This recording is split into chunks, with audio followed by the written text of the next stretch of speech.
جی میں اب اسی بات کو آگے بڑھاتے ہوئے، کیونکہ میں اس حوالے سے جاننا چاہ رہا تھا کہ لکھنؤ کی تہذیب کے حوالے سے کہ کس طرح سے وہ لے کے اس کو کراچی پاکستان تشریف لائے. تو اب میں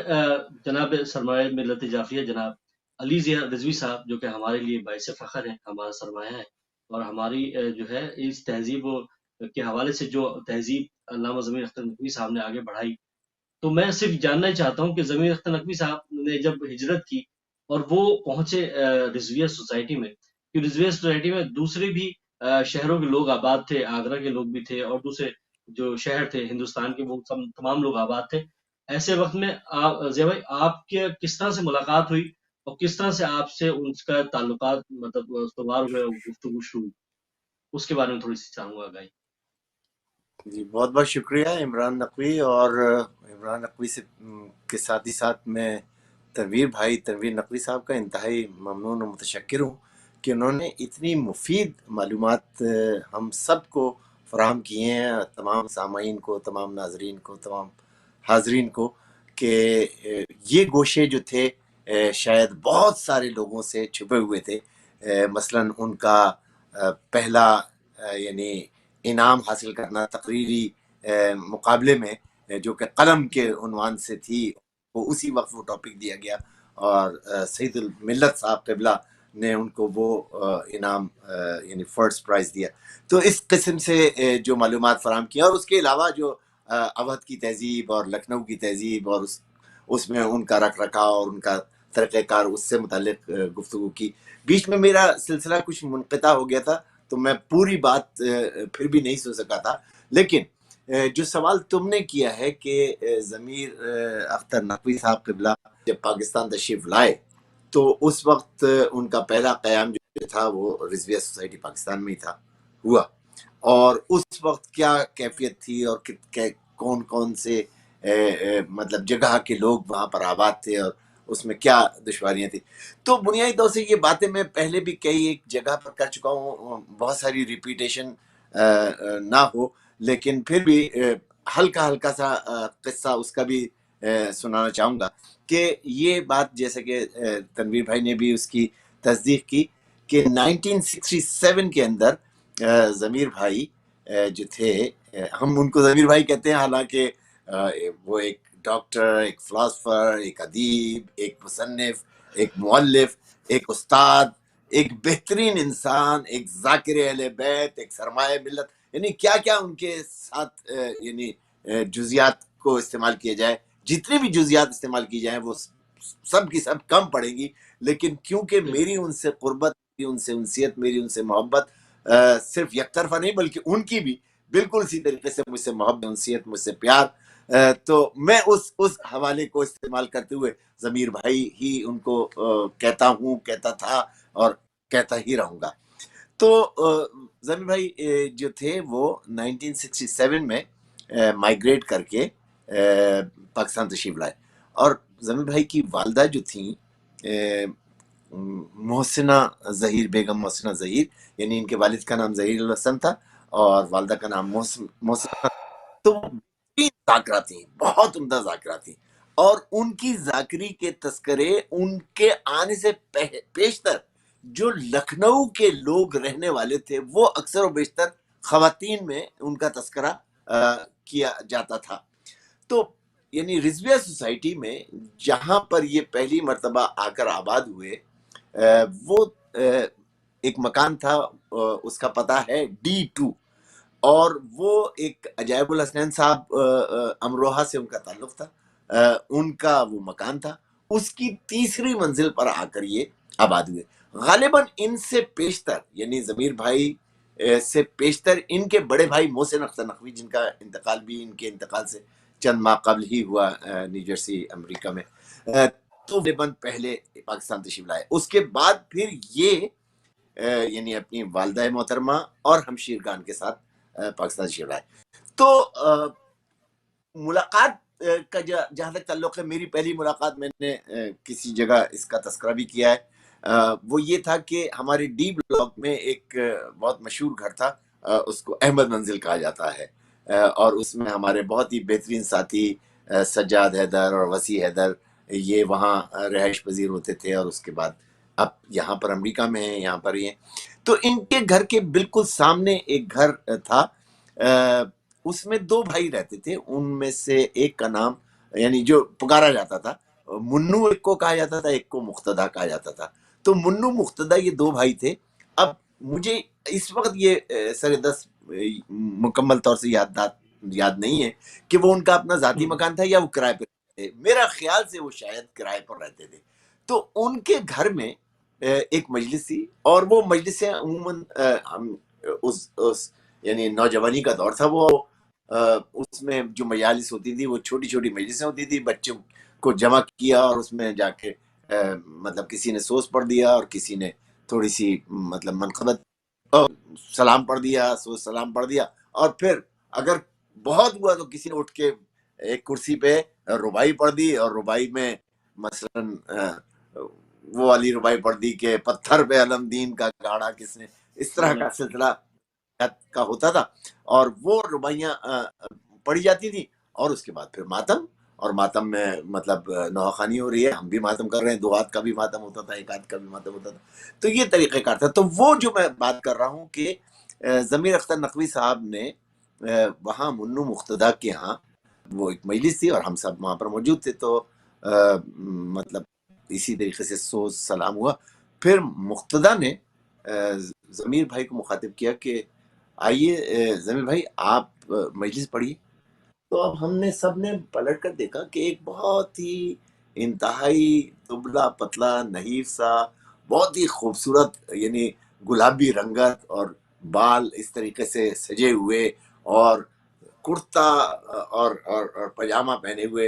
اور پان کھائے ہوئے،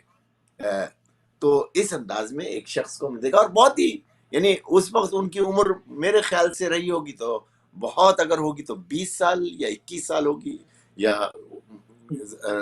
تنویر بھائی زیادہ اس کا بہتر بتا سکیں گے، لیکن میرے خیال سے یہی سن تھا۔ تو خیر وہ آ کے اس کرسی پہ بیٹھے، اور اس کے بعد انہوں نے خطبہ پڑھا، اور خطبہ بھی جو پڑھا تو وہ بھی بہت ہی مختصر خطبہ، یعنی انتہائی مختصر خطبہ۔ اس کے بعد پھر انہوں نے اس خطبے کو بھی اور مختصر کر دیا۔ اب جو مجالس پڑھتے تھے وہ اس میں صرف اور صرف بسم اللہ الرحمن الرحیم، ساری تعریف اللہ کے لیے، درود و سلام محمد و آل محمد کے لیے، یہ شروع کر دیتا۔ لیکن اس بیشتر انہوں نے صرف اہل بیت طاہرین و معصومین تک کہہ کے اور وہ اس کو ختم کیا، اور پھر مجلس کا آغاز کیا۔ اور مجلس کا آغاز جو کیا انہوں نے، میں جیسے یہ بتاؤں آپ کو کہ میں اس وقت تقریباً کوئی 12 سال یا 13 سال کا ہوں گا، 12 سال کا، 55 میں میری پیدائش ہوئی، تو 67 میں 12 سال کا۔ تو اس سے پہلے مجلس سننے کا کوئی مطلب نہ سینس تھا، نہ گمان تھا، نہ ہم مجلس سن سکتے تھے یا سن پاتے تھے، یا بڑی بڑی یعنی علامہ رشید ترابی صاحب کی بھی مجالس ہوا کرتی تھی، اس میں جاتے ضرور تھے، لیکن نہ تو ہماری سمجھ میں بیٹھ پاتے تھے۔ تو ضمیر بھائی نے جب وہ شروع کی مجلس، تو اتنا دھیما لہجہ، اتنی پرکشش آواز، اتنی بہترین لفظوں کا چناؤ، اور اس کے ساتھ جو مضمون تھا وہ اتنا بہترین مضمون تھا کہ وہ تمام کی تمام باتیں جو تھیں وہ اس مضمون سے ایک دم ایسی پیوست ہوئی تھی کہ یقین کرو کہ وہ مجلس میرے ذہن میں آج تک بالکل اس طریقے سے بیٹھی ہوئی ہے کہ جیسے بالکل روز روشن، بالکل۔ اور مجھے آج تک یاد ہے کہ اسی مجلس کے اندر انہوں نے پہلی مرتبہ امام حسین علیہ السلام کی آنکھوں کی تعریف کے سلسلے میں جو میر انیس اشعار پیش کیے ہیں، اس کے اشعار انہوں نے اس میں پڑھے تھے کہ آنکھوں کو کہیے عین تو عین عطا ہے، یہ سب کو ہے تو، اور یہ پوری، اور اس کے بعد انہوں نے بتایا کہ اس یعنی جو میر انیس نے جو بند کہے ہیں، اس میں امام حسین علیہ السلام کی آنکھوں کی 53 صفت، اور اس میں انہوں نے باقاعدہ گن کے بتائیں کہ احسان بھی، حیا بھی، مروت بھی، قہر بھی، لو موت بھی، حیات بھی، عبرت بھی ہے۔ مطلب ایک ایسا ایک سما باندھ دیا تھا انہوں نے کہ میرے خیال سے صرف میں ہی نہیں بلکہ جتنے لوگ اس مجلس میں اس وقت موجود تھے وہ سب کے سب ایک دم جیسے کہتے ہیں نا کہ محصور ہو گئے تھے، جیسے کہتے ہیں کہ ہیپنوٹائز ہو گئے تھے، تو بالکل یہی تاثر تھا. کوئی ایک بچہ بھی جو تھا وہ نہ تو کروٹ بدل رہا تھا، نہ اپنا پہلو بدل رہا تھا، نہ اٹھ رہا تھا، بس سب ہمتن گوش ہو کے ضمیر بھائی کے چہرے کو دیکھ رہے تھے اور مجلس سن رہے تھے. اور انہوں نے اس مجلس میں میر انیس کے اشعار اور مطلب بہترین انداز میں یعنی بدر کا قصہ بیان، اور اس بدر کے قصے کو بیان کرتے کرتے پھر وہ آئے آپ کا خدا بلا کرے مصائب میں، اور مصائب میں انہوں نے جناب حبیب ابن مظاہر کو پیش کیا. تو ہم نے اس سے پہلے جو یعنی حبیب ابن مظاہر علیہ السلام کے متعلق گفتگو سنی تھی، وہ بس اتنی سنی تھی کہ بھائی حبیب ابن مظاہر جو تھے وہ صرف امام حسین علیہ السلام کے بچپن کے دوست تھے، اور جب کربلا معلیٰ میں امام حسین پہنچے تو انہوں نے جس دوست کو اپنے طلب کیا اس کا نام حبیب ابن مظاہر تھا، اور ایسے ایسے کر کے وہ آ گئے. جو مفصل بیان رقت آمیز انداز میں ضمیر بھائی نے یعنی حبیب ابن مظاہر علیہ السلام کا بیان کیا، ہم تو مطلب ہر آدمی جو تھا رو رہا تھا. یعنی اس وقت 12 سال کی سن میں آنکھوں سے آنسو نکل آنا تو وہ واقعا کوئی ایسی ہی جاذبیت والی تقریر تھی کہ جس میں ہمارے جیسے بچے کی آنکھوں سے آنسو روا تھے. اور خیر اس کے بعد وہ مجلس اختتام کو پہنچی اور ہم نے نوابی پڑھے، اور اس کے بعد پھر فوراً نواب پڑھنے کے بعد فوراً میں جلدی سے تفاق سے ضمیر بھائی کے پاس گیا اور پوچھا کہ بھائی آپ کہاں سے آئے ہیں، آپ کا کیا نام ہے، کہاں رہتے ہیں، یہ ساری. اور مطلب اتنا مطلب وہ ہوا کہ مجھے ایسا لگا کہ جیسے میں ان کو بہت پہلے سے جانتا ہوں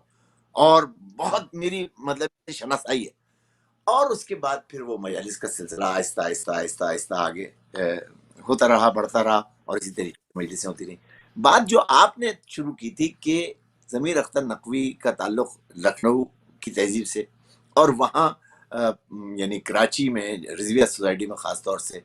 جو آبادی تھی اس وقت، وہ کن مطلب جگہ، کس جگہ کے لوگوں کی آبادی تھی. تو بنیادی طور سے رضویہ سوسائٹی جو ہے وہ یعنی مجموعہ تھی امروہہ اور آگرہ کے لوگوں کی. یعنی بہت بڑی تعداد امروہہ کے لوگوں کی تھی اور اتنی ہی بڑی تعداد آگرہ کی تھی. آگرہ میں یعنی شاہ گنج کے لوگ بھی تھے، پہرسل کے لوگ بھی تھے، بھرت پور کے بھی لوگ تھے.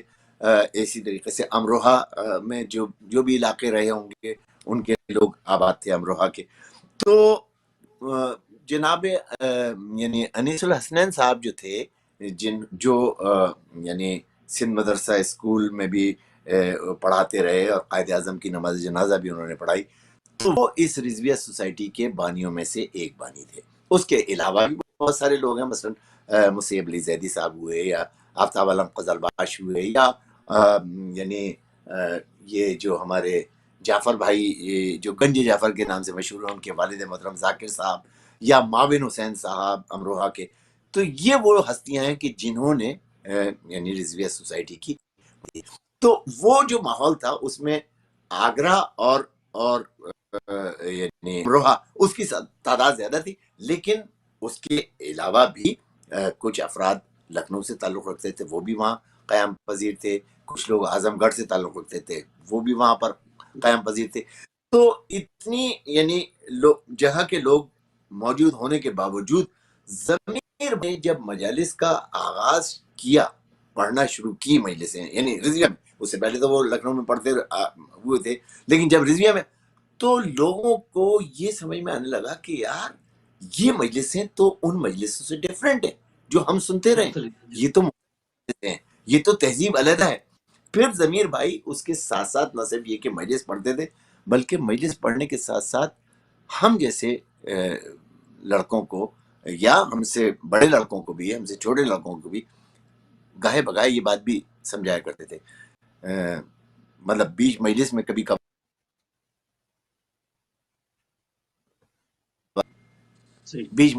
کبھار اس طرح سے کہہ دیتے تھے کہ دیکھو ٹانگ پھیلا کے بیٹھنا جو ہے یہ مجلس کی روایت کے خلاف ہے، یا دیوار سے ٹیک لگا کر بیٹھنا جو ہے مجلس کی روایت کے خلاف ہے. تو ایسا نہیں کرنا کہ اس سے مجلس کی تقدس کے اوپر فرق آ جائے، مجلس مجلس کی حرمت پہ فرق ہے. تو اس طریقے سے انہوں نے آہستہ آہستہ ہم جیسے نوجوانوں کی، ہم جیسے لوگوں کی تربیت کرنا شروع کی.